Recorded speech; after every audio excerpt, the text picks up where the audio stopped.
आप सभी को हैप्पी वट सावित्री पूजा।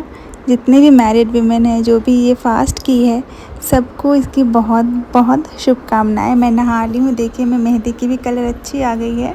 और यहाँ पे मैं बना रही हूँ खीर। अभी रवि यानू सोए हुए हैं, मैं जल्दी जल्दी सुबह में नहा के मैंने खीर बना रही हूँ बिना प्याज लहसुन के। रवि यानू के लिए सब्ज़ी बनाई हूँ पनीर का।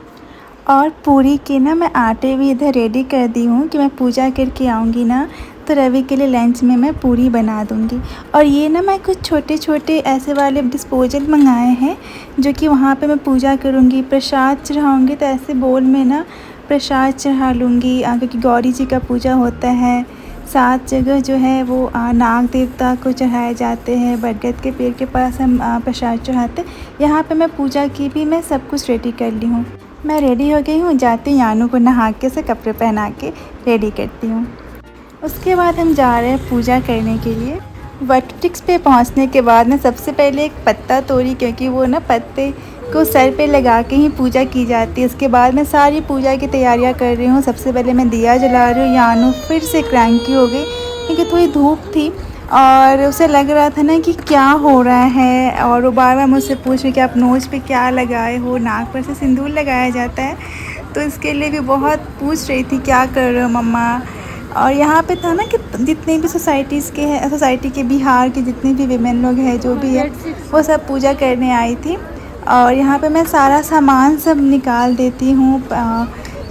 मैं उतना सीक्वेंस तो मैं नहीं बना पाई वीडियो, क्योंकि रवि को जितना हो पाया उन्होंने वीडियो शूट किया। मेरा पूरा फोकस पूजा पे था, जल्दी जल्दी मैं पूजा की।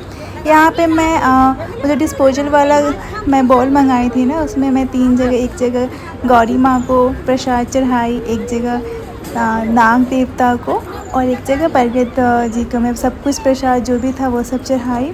पूजा का सारा कुछ मैं प्रिपेयर कर रही हूँ।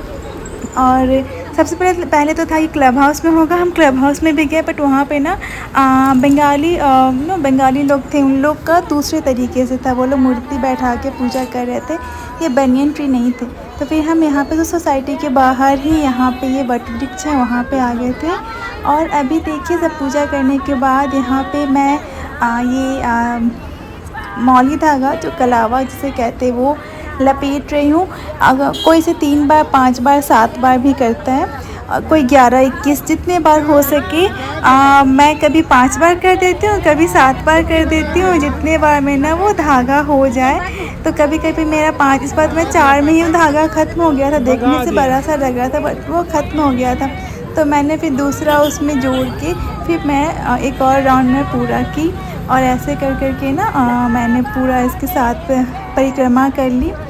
और उसके बाद फिर प्रणाम किए। उससे पहले मैं आम से मैं जल दी थी, उसका वीडियो नहीं पता मुझे, नहीं है शायद इसमें। और क्योंकि इतनी भीड़ थी ना, तो जल्दी जल्दी पूजा करनी होती है, तो बस वो कलावा लपेट रहे हैं। और बहुत लोगों के पास ना अगर ऐसे वृक्ष नहीं हो तो एक टहनी घर में गमले में लाके भी पूजा करती है। अगर वो भी पॉसिबल नहीं हो पाता है ना, तो बहुत लोग वट वृक्ष का फ़ोटो से भी पूजा कर लेते हैं। कि मेन तो आस्था होती है ना, वो आस्था होनी सबसे ज़रूरी है। थोड़ा बहुत ऊपर नीचे तो हो ही जाता है, क्योंकि जब मेरे को प्रॉपर हर बार ना जब भी होता है खोइंचा लेके फिर पूजा करते, इस बार तो मैं खोइंचा लेना ही मैं भूल गई थी। फिर मुझे जैसे याद आया, मैं पूजा के बीच में मैं खुद को मैं खोइंचा ली। यहाँ पे देखिए मैं अब ना पूजा करने के बाद ये जो वुडन पंखा होता है ना, वो पंखा होके ऐसे करके गले लगना होता है पैर में।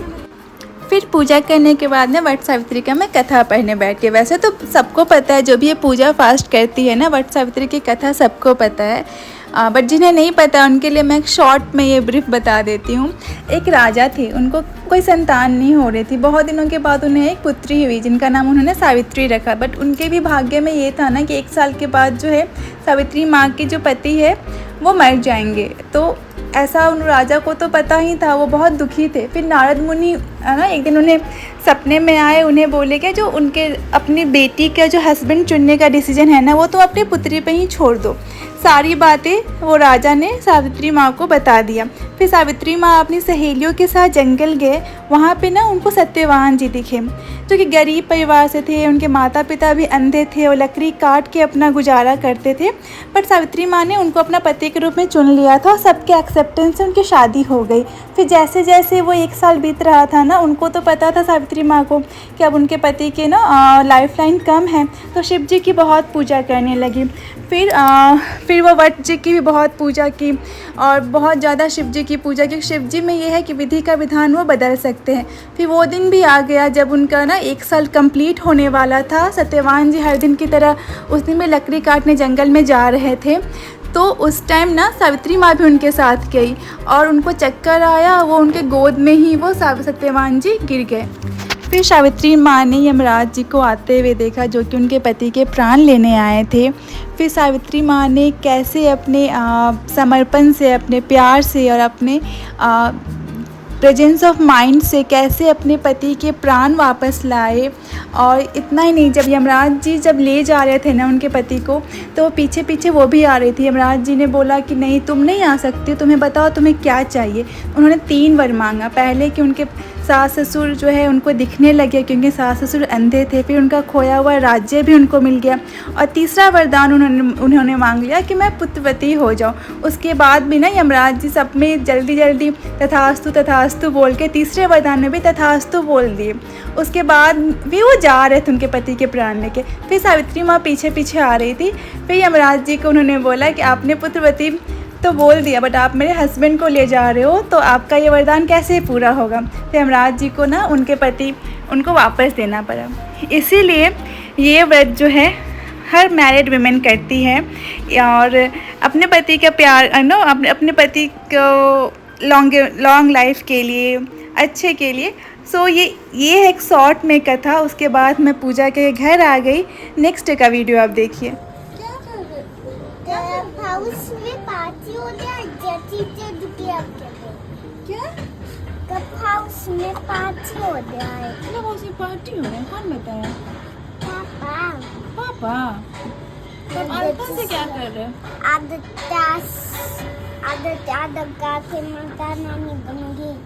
आलता लगा के माता रानी बनेगी? अच्छा, ऑलरेडी मम्मा लगाती है ना। दे दो, दे दो, गिर जाएगा पूरा, सब में कलर लग जाएगा। दे दो, दो। क्या कर रहे हो तुम? अरे ये निकाल, उसमें नहीं निकालो, वो ये बड़े ना, मत निकाल, मत निकालो, इनका पूरे हैंड में लग जाएगा, समझी। रखो, अब दूसरे दिन लगाएंगे, दूसरे पूजा में, ठीक है।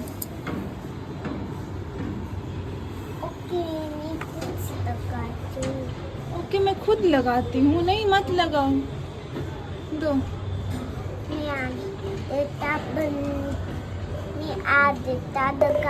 माता नानी बनूंगी, जिसके अंदर खत्म हो गया ना, अभी आलता खत्म हो गया। अब न्यू लेके आएगी ना मम्मा, तो आपको लगा देगी। दे दो मम्मा को। आपको प्यास लगी है, पी दो पानी।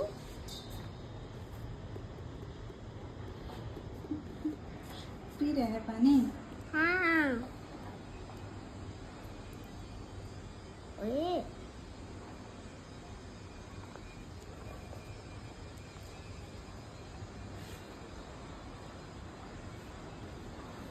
क्या कर रही हो? मैं न्यूबॉर्न को ना फ्रेशन अप करा देगी। अच्छा, न्यूबॉर्न को फ्रेशन अप करा रहे हो? करा दो फ्रेशन अप। दे दो पानी, पी दे।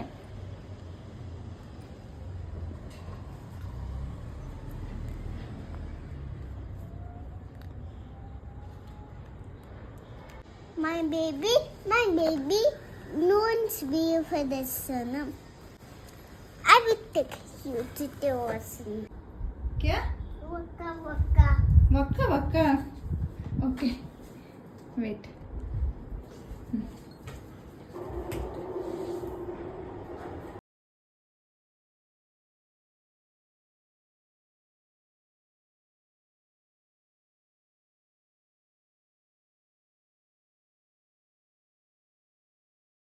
2-3 दिनों से ना यानू को ये सॉन्ग बहुत अच्छा लगता है, वक्का वक्का, और ये ऐसे ही बोलती मम्मा ये वीडियो ऑन कर दो, और वो पूरा फॉलो करती है स्टेप। देखिए मैंने उसे नहीं सिखाया, वो बस देख के खुद ही सीख के और प्रॉपर स्टेप फॉलो करके वो करती है।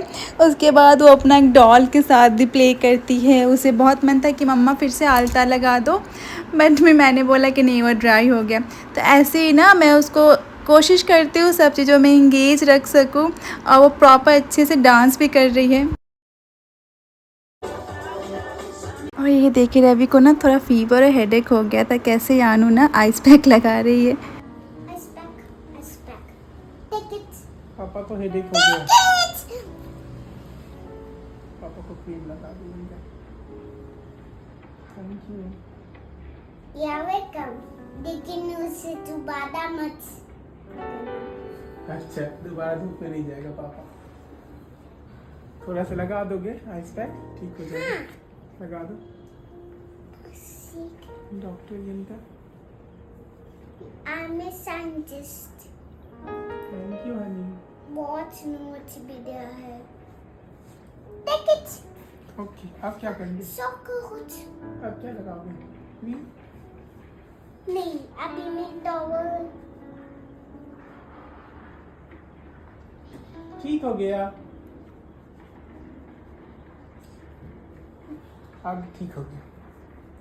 लेकिन उसे दोबारा मत करना। ठीक है बेटा अब नहीं करूँ। आ जाओ, इनका पापा का हेडेक ठीक कर दी। और ये है बेड टाइम स्टोरी टाइम। ये देखिए यानू ना ऐसे ही पढ़ना क्या, लेकिन वो पेज खोल के देखती है अपना टॉय वगैरह से। रात में सोने से पहले ना 1-2 घंटा ये पूरा प्रोसेस चलता है। उसे इतना थका देती हूँ ना कि वो सो जाए, फिर भी ना सोने में उसे लेट ही होता है। तो ये था मेरा कुछ वट सावित्री का ब्लॉग, उसके नेक्स्ट डे का ब्लॉग। ये रही कुछ फ़ोटोज़ जो मैं रेडी हुई थी ना नहा के उस टाइम का। तो इस बार मैंने सूट पहना, हल्का सा सूट, क्योंकि जिससे ना कंफर्टेबल होकर मैं पूजा कर सकूँ। मुझे साड़ी पहनना भी बहुत पसंद है, बट वट सावित्री में क्या होता है ना, सुबह से पूजा करते करते 3-4 शाम हो जाती है। फिर घर का खाना बनाओ, सारा काम करो, फिर ना बच्चे के साथ गर्मी भी रहती है, इसलिए ना मैंने प्रेफर किया सूट पहनना कि मैं कंफर्टेबल होकर पूजा कर सकूं और यानू के साथ भी रह सकूं। मुझे बहुत टाइम तो यानू को ये लगा मनाने में कि नाक पे जो लगाई हूँ, आज मैंने मांग टीका ज्वेलरी सब जो पहनी है सारी मम्मा पहनेगी। अब आउटसाइड देखना सारी मम्मा पहनेगी, इसलिए ना बहुत सैड थी कि मम्मा आज आप क्या क्या कर लिए हो। फिर बोलने लगी यनिका को भी चाहिए, मुझे भी लगा दो। ये देखिए उसने मैं पायल देख लिया, उसके बाद से तो मेरी पायल एक बार निकल भी गई थी। फिर मैं पहनी और देखिए कितनी सैड है वो कि मम्मा आज क्या क्या पहन ली है, सब क्यों पहन ली है। इसमें भी देखिए किसी फ़ोटो में भी वो हैप्पी फेस नहीं है उसका, सब में वो मेरे फेस के तब देख रही है आज मम्मा क्या कर ली है। तो बस ये थोड़ा बहुत जो वीडियोस फ़ोटोज़ थे उससे मैंने वट सावित्री ब्लॉग बनाया, क्योंकि मैं हर साल बनाती हूँ। तो मैंने सोचा मैं इस साल भी वट सावित्री का ब्लॉग बनाऊँ। पूजा अच्छे से हो गई थी। मिलती हूँ बहुत जल्द आप